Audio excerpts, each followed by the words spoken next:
Lo ngobrol sama orang yang ngomongnya banyak banget, kayak keran bocor. Tapi anehnya, setelah percakapan selesai, otak lo kosong. Kayak baru nonton film tanpa alur, lo ngangguk-ngangguk, senyum sopan, kadang nyaut. Tapi dalam hati mikir, barusan tuh, dia ngomong apa ya?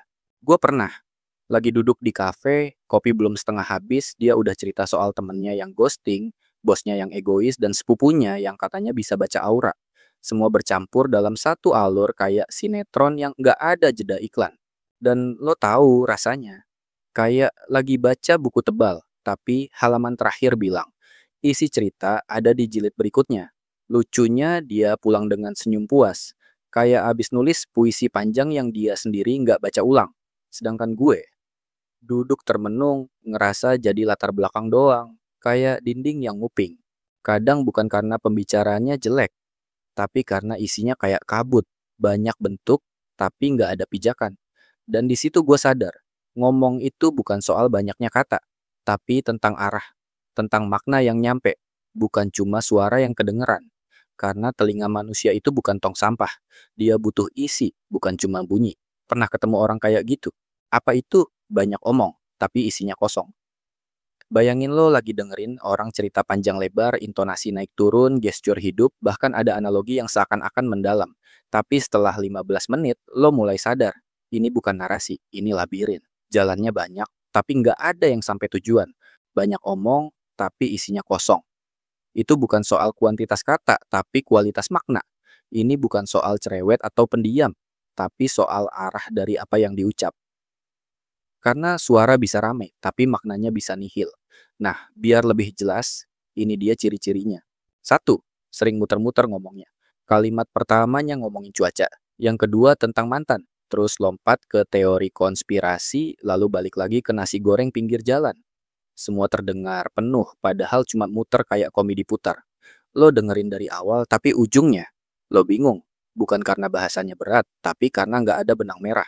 Dua, banyak fakta ngaco atau gosip. Mereka sering banget bawa katanya kemana-mana. Eh, lo tahu nggak sih, katanya si itu tuh. Biasanya diikuti dengan informasi setengah matang yang belum diverifikasi. Tapi disajikan seolah-olah dia juru bicara semesta.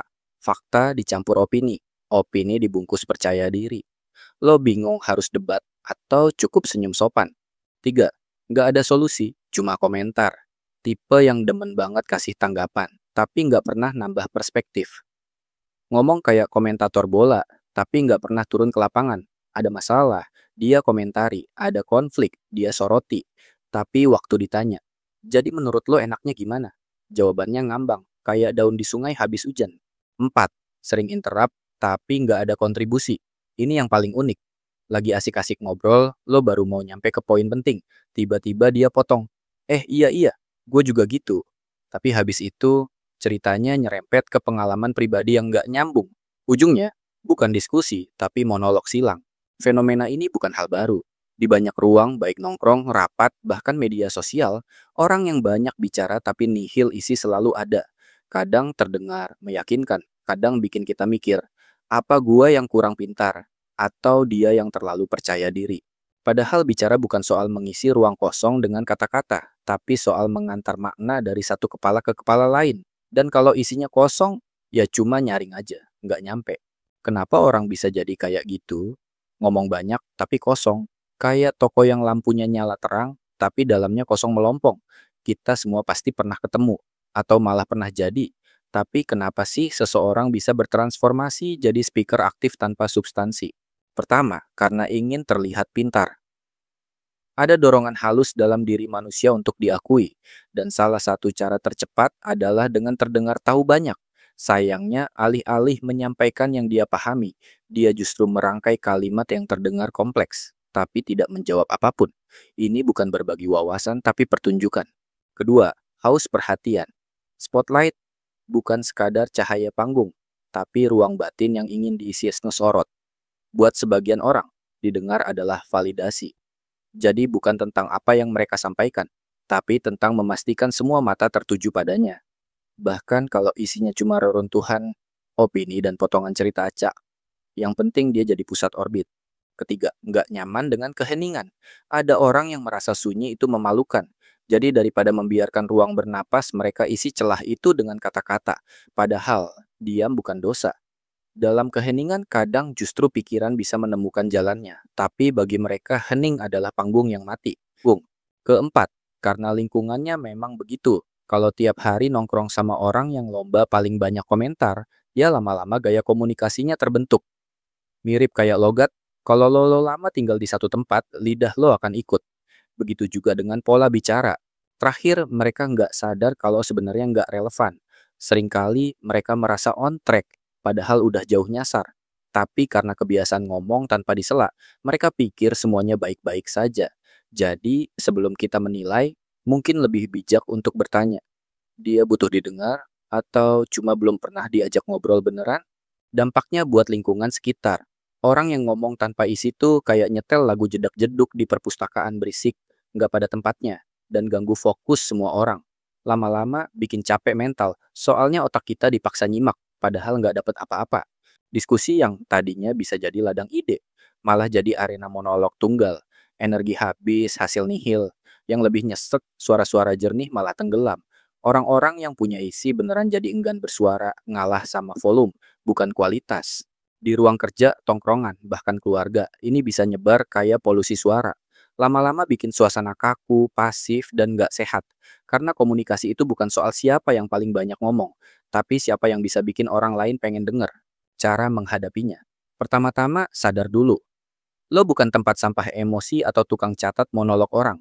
Jadi kasih ruang boleh. Tapi jangan lupa pasang pagar waktu. Misalnya, bro ini seru sih. Tapi kita balik ke topik utama dulu ya. Arahkan pembicaraan ke hal konkret. Tanya, terus menurut lo, solusinya gimana? Biar omongan gak terus melayang kayak layangan putus benang. Jangan semuanya diseriusin. Kadang cukup angguk, senyum, pindah topik.